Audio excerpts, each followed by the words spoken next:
എല്ലാവർക്കും പുതിയൊരു വീഡിയോയിലേക്ക് സ്വാഗതം.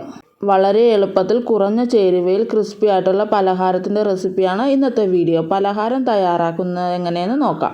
ഈ പലഹാരത്തിന് വേണ്ടിയിട്ട് ഒരു ഫില്ലിങ് തയ്യാറാക്കാം. ഫില്ലിങ് തയ്യാറാക്കുന്നതിന് വേണ്ടിയിട്ട് ഒരു പാൻ വെച്ച് പാൻ ചൂടായി വരുമ്പോൾ അതിലേക്ക് 1.5 ടേബിൾ സ്പൂൺ വെളിച്ചെണ്ണ ഒഴിച്ചു കൊടുത്ത് വെളിച്ചെണ്ണ ചൂടായി വരുമ്പോൾ അതിലേക്ക് മീഡിയം സൈസിലുള്ള ഒരു സവാള ചെറുതായിട്ട് അരിഞ്ഞത്, എരിവിന് ആവശ്യമായ പച്ചമുളക് ചെറുതായിട്ട് അരിഞ്ഞത്, ചെറിയ കഷ്ണം ഇഞ്ചി, 3 വെളുത്തുള്ളി എന്നിവ ചതച്ചത്, 2 തണ്ട് കറിവേപ്പില എന്നിവ എണ്ണയിലേക്ക് ചേർത്ത് കൊടുത്ത് ഇവ വഴന്നു വരുന്നതിന് ആവശ്യമായ ഉപ്പ് കൂടി ചേർത്തൊന്ന് വഴറ്റണം.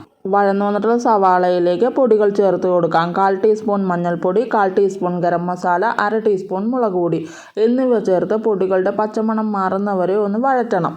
മീഡിയം ഫ്ലെയിമിലിട്ട് വേണം ഈ സമയം പൊടികൾ വഴറ്റാനായിട്ട്. ഇനി ഇതിലേക്ക് ഉപ്പ്, മഞ്ഞൾപ്പൊടി എന്നിവ ചേർത്ത് വേവിച്ചിട്ടുള്ള ചിക്കൻ മിക്സിയുടെ ജാറിലിട്ട് ഒന്ന് കറക്കി എടുത്തിട്ടുള്ള ചിക്കനാണ് ഇത്. ഈ ചിക്കൻ ഈ മസാലയിലേക്ക് ചേർത്ത് നന്നായി ഇളക്കി യോജിപ്പിക്കണം. ചേർത്ത് കൊടുത്തിട്ടുള്ള ചിക്കൻ ഈ മസാലയുമായി ഇളക്കി യോജിപ്പിച്ചതിന് ശേഷം ഇതിലേക്ക് ചെറിയ ഉരുളക്കിഴങ്ങ് വേവിച്ചുടച്ചതാണ് ഇതിലേക്ക് ചേർത്ത് കൊടുക്കേണ്ടത്. ചേർത്ത് കൊടുത്തിട്ടുള്ള ഉരുളക്കിഴങ്ങ് ഈ മസാലയുമായി നന്നായി ഇളക്കി യോജിപ്പിക്കണം.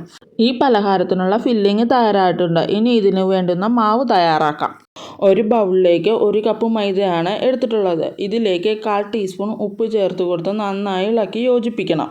മാവ് നനയ്ക്കുന്നതിന് വേണ്ടിയിട്ട് 1/2 കപ്പ് വെള്ളമാണ് എടുത്തിട്ടുള്ളത്.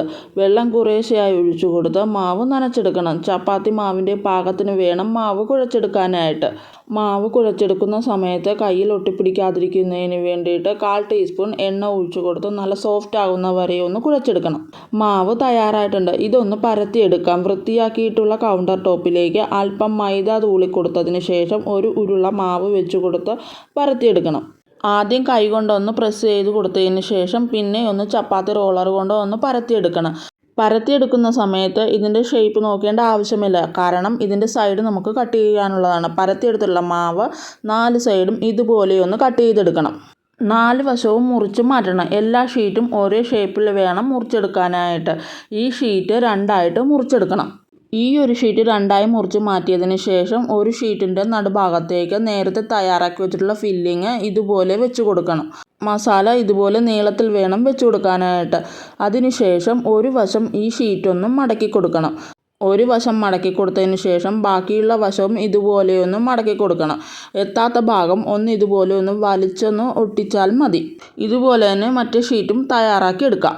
ഇതുപോലെ മടക്കി കൊടുത്തതിന് ശേഷം ഫില്ലിങ്ങിൻ്റെ അറ്റത്ത് ഇതുപോലെ ഒന്ന് പ്രസ് ചെയ്ത് കൊടുക്കണം. പ്രസ് ചെയ്ത് കൊടുത്തതിന് ശേഷം ഇതുപോലെ ഒന്ന് അമർത്തി കൊടുക്കണം.